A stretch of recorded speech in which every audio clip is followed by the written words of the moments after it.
I'm to the point where I love football. Anywhere to get on the field, that's where I'm at. I'm not that height yet, but if I'm blessed to be that height, oh yeah, You're not getting there, buddy. Put me on the line. Yeah. It was crazy seeing him come in to Harrisburg that first week. He had a dad bod. He was he was chunky. He was like 230, I bet. He was like 220. You were heavy. Everybody, welcome to the Good Hustle Podcast. John Henry. Today we have a great show. We have two of the most sought-after football players in the country, Kevin Brown, Messiah Mickens, both four-star recruits going to Penn State, playing for the Harrisburg Cougars. These guys are amazing, and they make me look like a teeny human being. So welcome to the show. All right, well, first off, thank you both for coming to the show. Like I said, we got Kevin Brown, Messiah Mickens, both two of the biggest recruits in the state right now, both 4 stars coming out of Harrisburg. Go Cougars. It's really exciting to have you guys here because I bleed blue and white. So knowing that you're both going to Penn State is not the reason you're here, but I love the fact that you're going to play ball for James Franklin and Penn State. And, you know, there's some big shoes to fill there. So, but I want to kind of get started because Messiah was here last year, and it was a big transfer for Messiah going from Trinity, which was 2A, then jumping up to 6A. And people wondered, like, how's he going to handle that big difference? Is he going to show what he showed in 2A and 6A? And I think you outperformed what people thought you were going to do. How do you feel about that?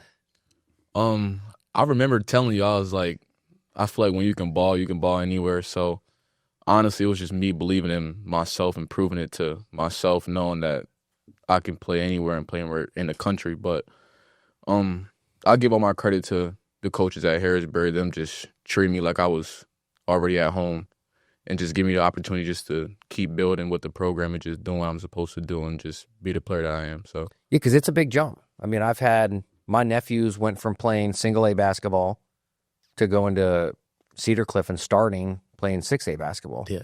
And it's a big jump for them. And to see that they were able to overcome, because there was doubters for them. Like, how's he really going to do this, going from that to that? And you're right. If you can ball, you can ball. And I think that's a true statement. So yeah, and the crazy thing is everyone online was talking trash about how he was moving up 6A, and the week we were playing McDevitt, they were talking the most trash. Oh. And, oh, my gosh, he had a heck of a game. Yeah, you did. That was probably one of your best games of the year, too. Like, literally, because of the who you were playing. And that's the thing. That's the reason why, and you don't know this, Kevin, but the reason I had him on last year was kind of because I wanted him to have his own voice to talk to the people that didn't believe. Because it's not fair what social media can do to people. No, it's not. It's not. It's not fair because keyboard warriors, you know. Yeah, they sit behind on the couch eating potato chips and just take whatever they want. Yep, yeah. And they don't have to sit across the table from imagine like sitting across the table from someone telling face to face what they're thinking. And honestly, that's one of the reasons why we have this show is because we want to get people, especially like Messiah or even like Jawan's story or people that are in sobriety, whatever their stories are, we want them to have a voice and a platform for them to say, here's who I am, here's what you can expect. Bring it on. And I think that's what you showed last year. Now, Kevin, why don't you kind of give us a little history on like your football journey? Like, when did you know, like, hey, this is something I'm really good at. God bless me with some size here. Yeah. And I think I can get to the next level. So, because you're both going to be seniors this year. Correct. Okay, go ahead. Yeah. So, my dad played high school ball. He started sophomore year. Never played it before. He played soccer beforehand, like basketball. He's athletic, and he played his first down his sophomore year, and he was horrible. But the coaches were recruiting him on his size and athleticism, and when he got up to college, he was like him. He was. Where did he play college at? West Virginia. Oh, that's right. Well, that was. Well, we'll talk about West Virginia too, because that was, I think, the second school that tried to recruit you. Yeah, third school. Yeah, they came in late and they sold the clip, man. Yeah.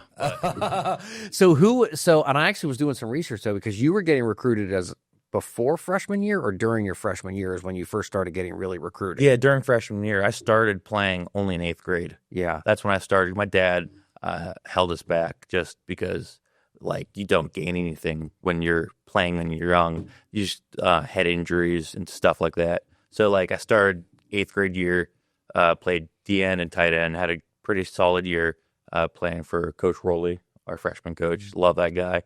And the 9th grade year, I got the starting position at right tackle. Never played it before. In high school, In varsity. high school. Yeah, and what really set it apart, we were scrimmaging Stilton, and oh my gosh, I was 2 weeks into playing right tackle.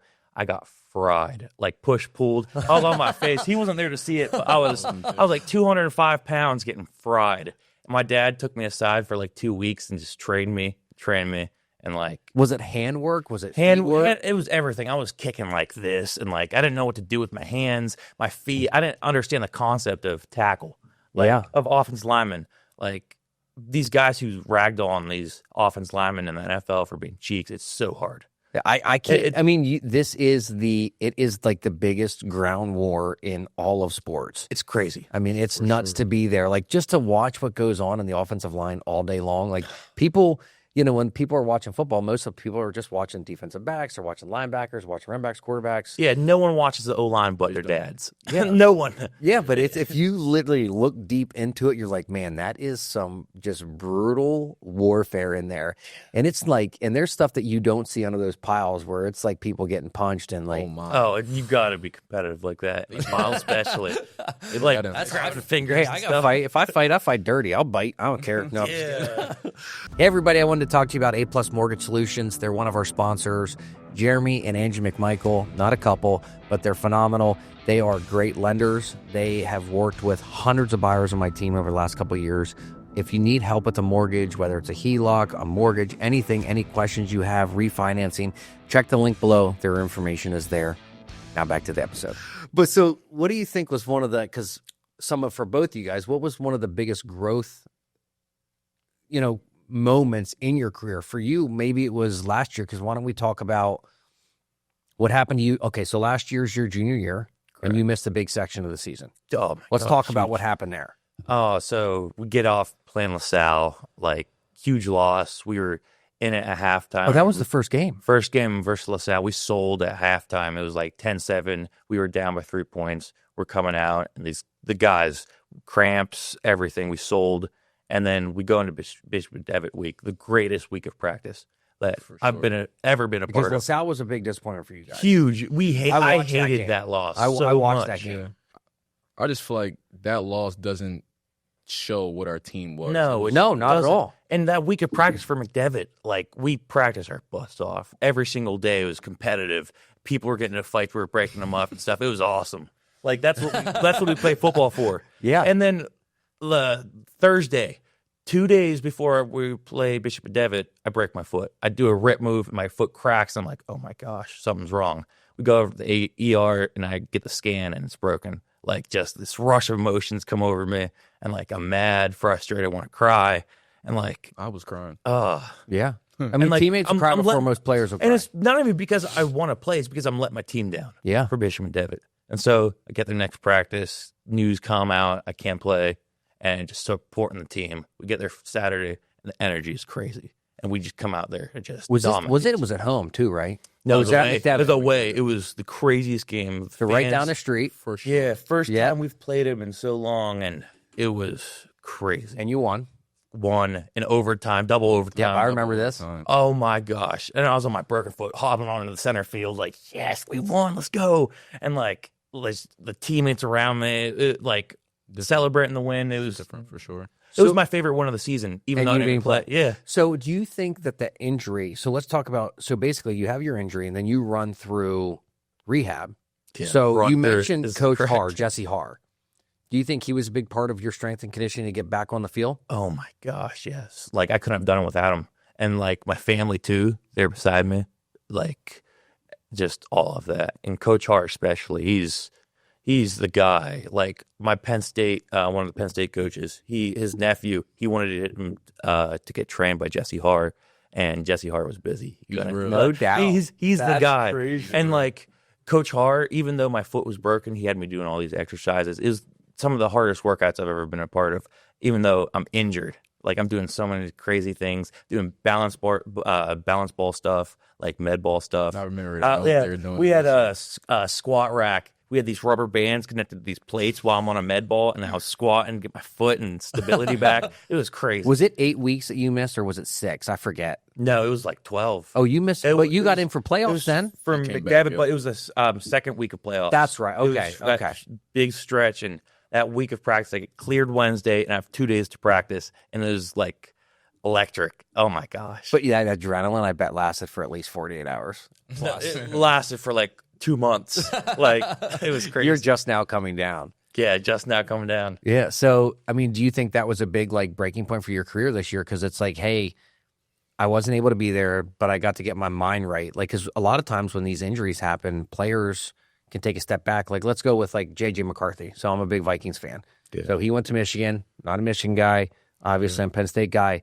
But when they drafted him, I was happy because I know he's a good quarterback. And I think that injury that happened to him last year is only going to make him better mentally. Yeah. So do you think that helped you mentally? Yeah, for sure. I've always been about like mental strength and like just pushing past my limits and stuff. But that really set it off for me, like mentally. Yeah. For sure. And then we talk about overcoming adversity. You know, we talked about last year with you, Messiah, is basically, you know, going from 2A Trinity, transferring up. Everybody's looking at you saying, how's he going to handle this? And you said it before the season started last year. You said, you know, if you can ball, you can ball. And you really showed it last year. I mean, last year alone, I think I read some stats. You had 16 and a half sacks, defensive end. Okay. And when we talked last year, you came on the show. This is Messiah Mickens, a running back. That's it. That's all we talked about. We didn't talk about defense at all. And when I watched you in that first game against LaSalle, even you didn't have a bad game then. No.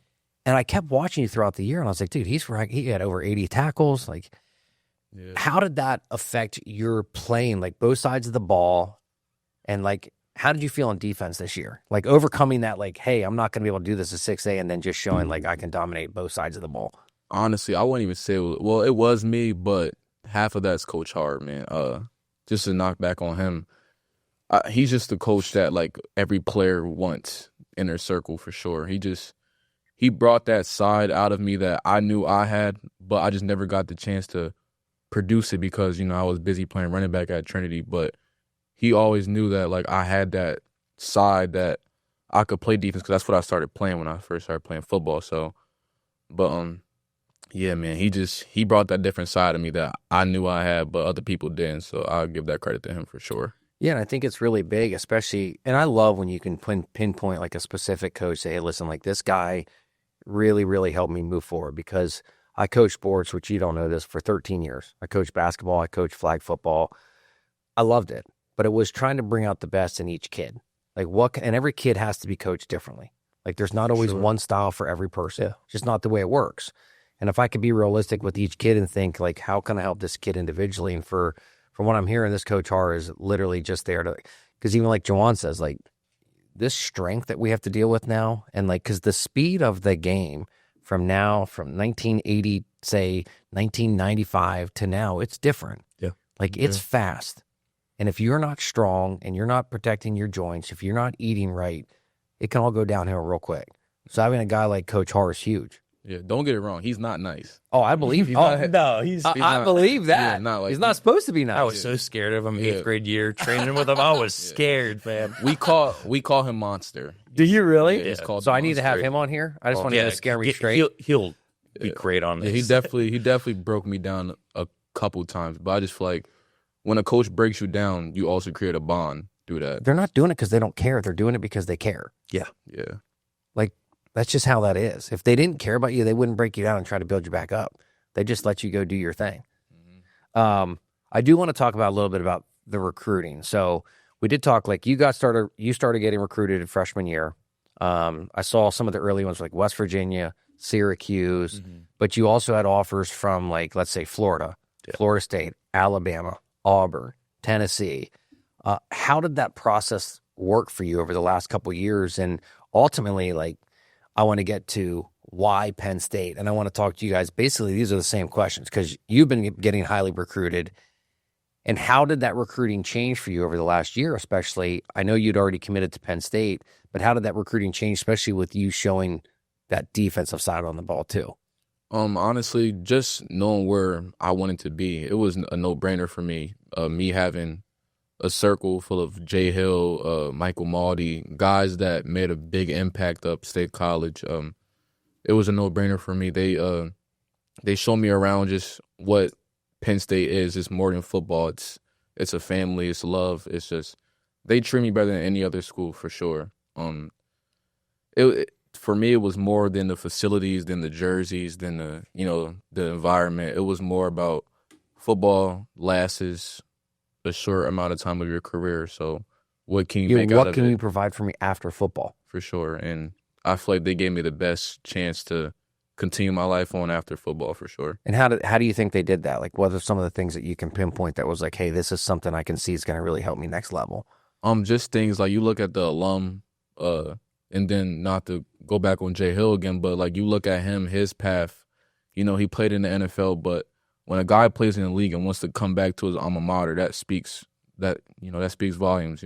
That's a place where he wants to be and come back to. And then Michael Maldy coming back to where he played at, and then just so far on. Saquon comes back a lot of times. And Michael so does Parsons. Well, let's talk about that. Didn't you just have some interactions with those guys too, or you were just training with? Who were you training with last weekend or 2 weekends ago? No, it was this weekend. I was training with Michael Parsons. Yeah, like having him come back and understanding, because he played at, didn't he play Harrisburg and Dick McDevitt, or just Harrisburg? He went to CD first, and then he Oh, went to LaShawn's Harrisburg. the one that went to both. Yeah. That's right. Yeah. So, like, how does that feel to you when you see Micah come back and be like, hey, I want to help these kids out that were in the same position, same school that I was? Like, doesn't that make you feel, that's one of the reasons, like, hey, that's why Penn State? Yeah, for sure. He's a prime example of just what greatness looks like. Him going to Penn State, coming back, going on for the kids, just showing them that it's hope that we can all do it. So just him going to Penn State, he's definitely a reason why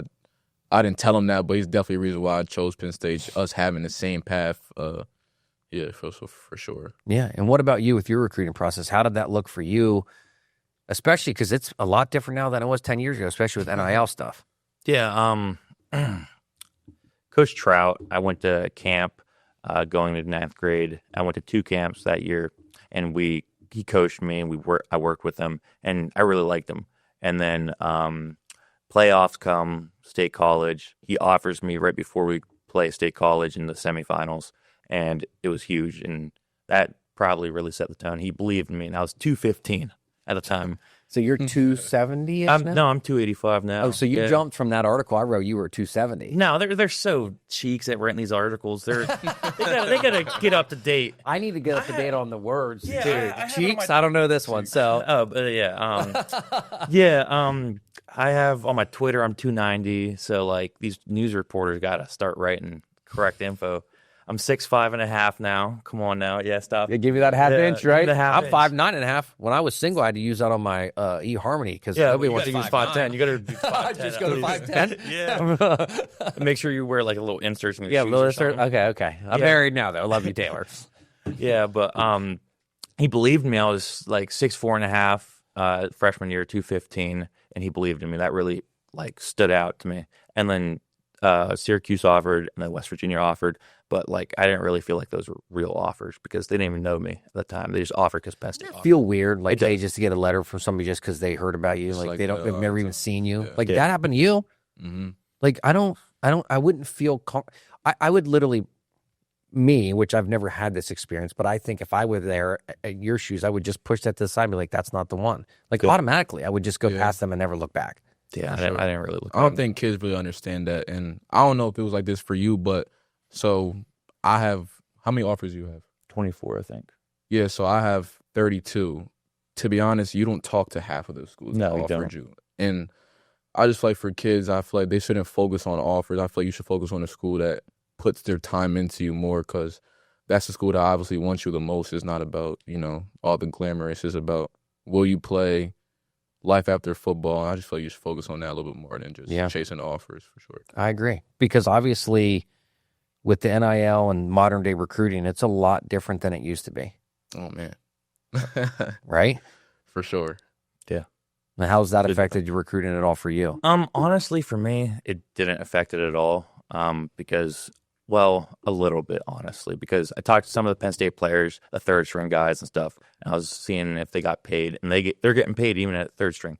And I was like, if I come here, I'm gonna get paid. It doesn't matter the amount. I'm gonna not be broke in college. Because my dad, when he was at college, West Virginia, even though he was a big time like player, he was broke. Like he was doing side hustles to get money. Like it was crazy. And I don't want that. And I knew at Penn State I wasn't. And not even that. Like that was just as like a side piece. But like Penn State, their physical development, the family feel, it's an hour and a half away from where we live. And that is just huge. All that, and I love the coaches, Troutwine especially. Franklin, he's awesome. And it was just a whole different field than any other college. Like I visited Alabama, Georgia, all these different schools, and I actually visited them. That's when I got those offers, and it didn't feel like Penn State. Yeah. Like, and that's one of the things, like I grew up, one of my first memories, honestly, as a kid is when they won the 86 National Championship game. Yeah. I was 6 years old. Like it's literally one of my first memories. I was born in 80. But I think, especially this year, they are a school that everybody is looking at. The talent and big shoes to fill for you and you because looking at top 2 offensive lines in the country this year. Mm-hmm. That's something you're going to be going into next year. So there's going to be holes to fill because some of those guys are leaving, and this is something in the strength and conditioning that Coach Hart's helping you with. And you guys got a big year ahead of you for Harrisburg. So what are you guys thinking this year? Obviously goals, 6A state champs. And how's your returning class from last year look like? I would say we look great. Honestly, I feel like this year has a little bit more chemistry than last year. Not to knock on our team last year because we had a great team. We made it far. I just feel like this season's off season was just great. It was really good. I just feel like we bonded as a team. We knew what we wanted to do, what goal we have in mind, and everyone's starting to buy in. And I just feel like it's going to be a great year for us. But honestly, we just got to put our faith in God. I just say, I just preach God 100%. A lot. I just feel like when He has an overlook on your team, man, it's just everything's just different. So I'm not who I am without God. Like period. Like the second I put myself, because I thought I was God when I was your age, I was God forever. Like that's who I thought I was. Like there was nobody more important. But the second I put God first, like my life started to change. Things get better no matter what. For sure. And I think you could probably see that even with that, maybe with that LaSalle game. I could see a little, like there was some chemistry off during that game. But then to go out and only lose one more regular season game, which was to my alma mater, which really surprised me, that the TV loss. Yeah. I think that was just a fluke. But I think to have a good run in the playoffs, like you guys had a great season. I think you guys can move it up to the next level this year. Yeah, for sure. We needed that loss, though. I feel like we were getting a little big-headed. That Penn State or the Cumberland Valley loss? Yeah, knowing that. Because, we all know nobody in the state can really beat us. So I feel like we needed that loss as a team just to get back on track. Humble us. Yeah, humble us a little. Who was the state champs last year? St. Joe's Prep. Yeah. Yeah. It's not even a question. You just think of St. Joe's Prep every time you think of a state championship. Yeah. They're just a machine. Yeah, but it's been North Penn. It's been Central Bucks West. Like these are some of the old school schools that were just unfreaking stoppable. Yeah. And Springford's a great school too. But I looked at like CV's schedule this year because I'm all modern. Mm-hmm. It is 6A District 3 is brutal. It is. I don't think. Is there a stronger district? No, I don't believe so. And I feel like we play a really good schedule. I feel like PA football gets knocked down a little bit more just because you look at states like Texas, California, New York, Ohio. Big. Yeah, Like, but I think we're a top 5 football in the country. Yeah, sure. Easily. The only thing we don't have going for us that Texas does is the fan base. Yes. Our fan base is cheeks, I'm not going to lie. Yeah, but that stadium is nice. It is, it's but beautiful. It's nice, but like we have like max 3,000 people coming to our games. No doubt. But they're all loyal. The Harrisburg people that come, I love them. For sure. Yeah. Oh my gosh, they're awesome. But I mean, like not like Texas. Texas, they got 10,000 people coming to their game. Like they shut the whole town down for football. Oh, I know. Trust me. I spent a lot of time in Texas. You'll go past the $20 million stadium. Yeah, I know. Like I'm in Midland, Odessa. I spent a lot of time in Midland, Odessa, which is Friday Night Lights. Some of those stadiums, it's insane to watch those schools. Yeah. And we'll drive by, like, I'll fly in to Austin or Dallas, and you'll fly over stadiums. You're like, what college is that? No, that's a high school. No, that's a high school. It's like, dude, they look insane to me. For sure. I just feel like a lot is put more into those kind of schools with obviously a bigger state, more money. So they have a little bit more tools in us. That's the only reason why I would say, like, I don't think they're ahead of us, but I think they're a little bit more poured into and nourished into just because they have a lot more money to get recovery. Like we're like in Pennsylvania, we don't really have that many recovery places to go to. Yep. They probably have one in their school. So just different things like that they have that we don't. But. Yeah. Real quick, I wanted to give a shout out to Deer Valley Land Transfer. When buying your home in the state of Pennsylvania or anywhere in the country, it's important to have title insurance to make sure there are no liens against the property or anything that may not be known, whether it's about the deed, size of the property, anything that you can find out that could be negative or harmful for you in the future. They protect you. This is an insurance that is mandated if you're getting a mortgage, and if you're paying cash, you should still do it anyway. Deer Valley Land Transfer. You know, one other thing. So, like I was saying, we have one last ride at Harrisburg. So I would love to hear, because you got to have a personal goal, but at the same time, there's team goals. We know team goal is obviously state championship. You know, camaraderie, work together, everything's team effort, 100%. And I think you said it. You guys have that chemistry right now that you didn't have last year. Not to knock last year's team, like you said, but there's a next level of chemistry. It's like, hey, listen, we need to be at another spot. And I'm sure all the coaching staff's in on this, Coach Hart with strength and all that jazz. But what do you think? Like, what's a personal goal for you this year? I mean, you have is it hard to know, here's my recruiting, I already got my deal at Penn State, what else do I have to prove? And you got to go into the senior season. How do you prep for that mentally, knowing it's already set in place for my next step? I mean, honestly, I don't have anything to prove to anyone else but to myself. That's mainly. exactly what I want to hear. I want to mainly play every play to the fullest, like really enjoy this last year. This is the only time really that you're going to dominate, like you're going to dominate anywhere else. Like this is the only time you can pancake a kid twice in the same play. And I look forward to that. Because big fish, small pond right now. Huge. Because you're going small fish, big pond next. Yeah, so you got to live it up now and really take advantage of that and soak it all in and be in the moment. So that's probably my personal goal, yeah. And what about and you're just offense, right?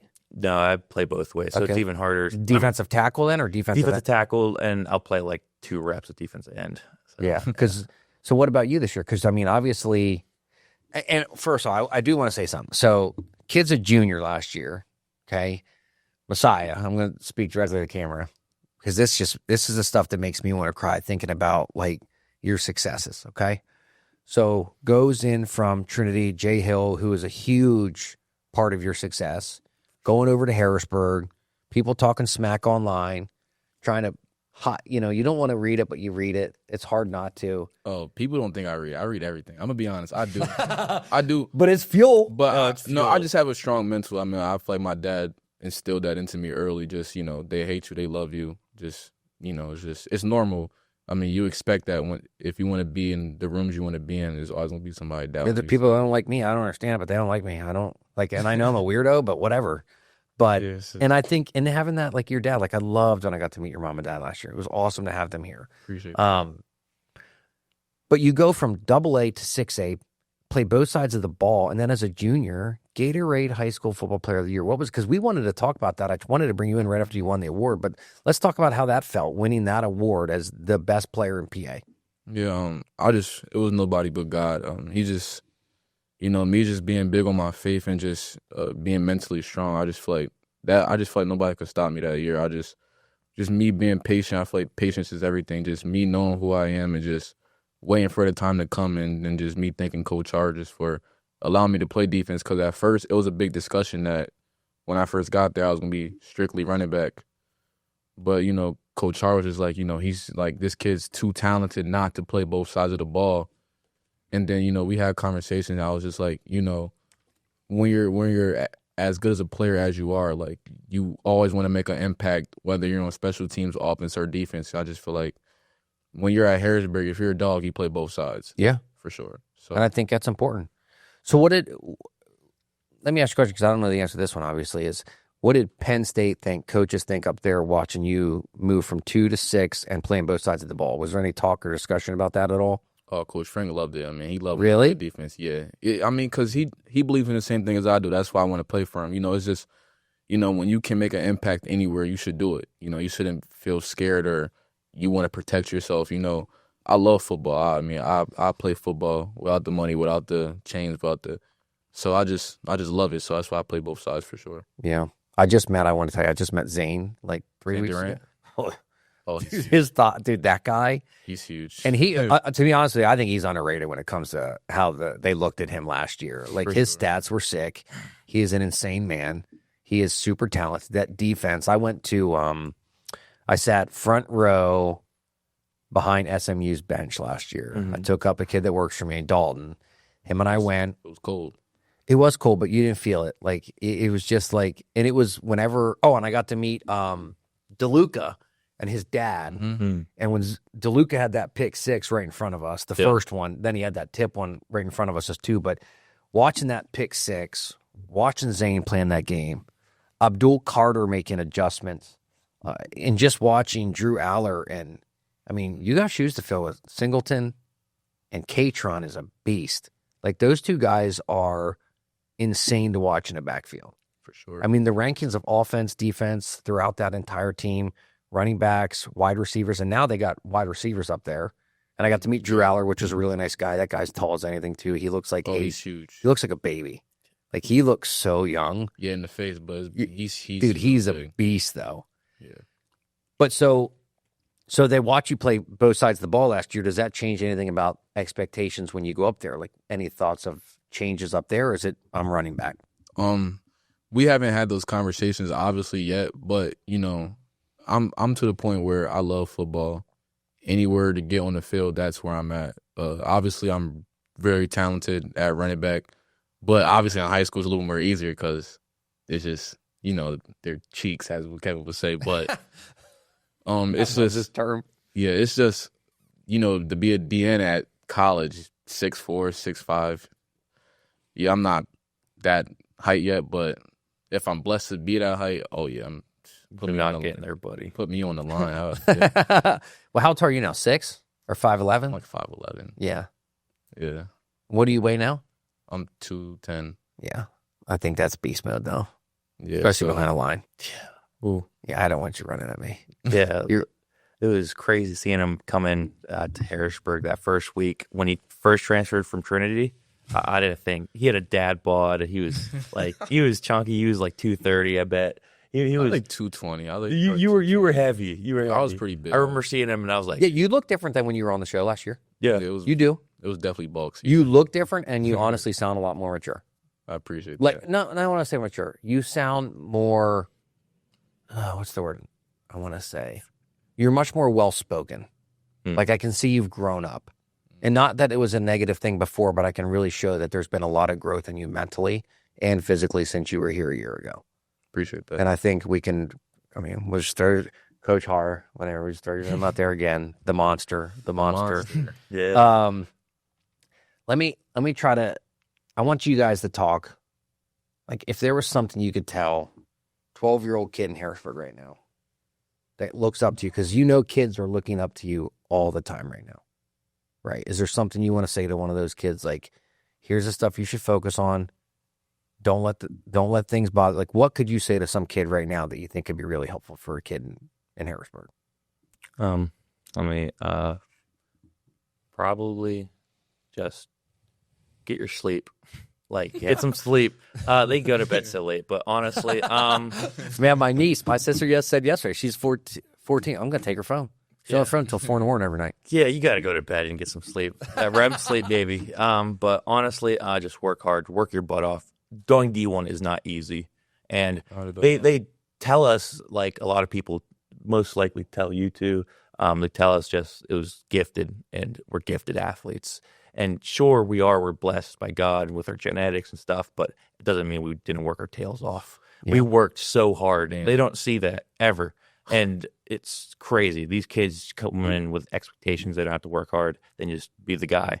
You can't be the guy without working hard. It shows. What do you think? What do you got? I'm actually so happy you said that. Because that one, I feel like that one gets to me the most, only because they haven't seen what I was doing when I was 9, 10, like the things that my dad had me doing, running hills, 6 a.m. Even now. Yeah, like I never understood He it. texted me at 6 a.m. I'm like, what are you doing at 6 a.m.? He said, running hills. working out. I'm like, It's yeah. It's just certain things that my dad had me do that I didn't understand, but now I do. It was just me just getting ahead. And honestly, what would you say for a 12-year-old? What was your question? Yeah, what would you say to them, to get them to the next level? Or for somebody that's going to look up to you and say, like, what can I do to be in your position? And not necessarily a Division 1A scholarship, but to be in your position of success at Harrisburg. I want to play football at Harrisburg, and I want to have a good life. What should I be doing now as a 12-year-old? Like, who should I be staying away from? Like, what are things? Because my dad told me when I was a kid, you are who you hang out with, period. Right.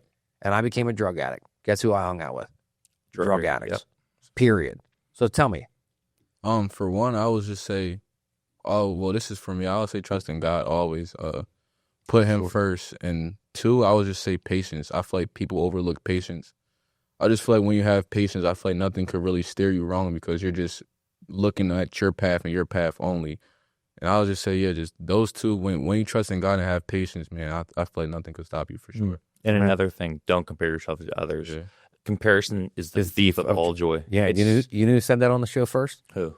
Alex Irby. Oh, I love that guy. He's Yeah, a cool guy. he was like episode 4, and then him and his so brother came on. Andrew, last month they came on because he transferred up to Bucknell. Andrew did. Yeah, I His heard brother. about that. Yeah, so I'm just huge football fan. Really blessed to have you guys on the show. Super excited to watch you guys play as seniors this year. Knowing you're going to Penn State, knowing you got big shoes to fill, and knowing that you're still putting in the work and effort is amazing. And if any kids are watching, just understand, like, this, you have God-given talent, but if you're not going to work for it, it's never going to amount to anything. It's nothing. And I'm really excited to see you guys in blue and white because Can't wait. it's beautiful performance sports. So, all right. Well, thank you guys so much for coming on the show. I appreciate it. Yeah, absolutely. Thanks. Thanks for having us. Yep.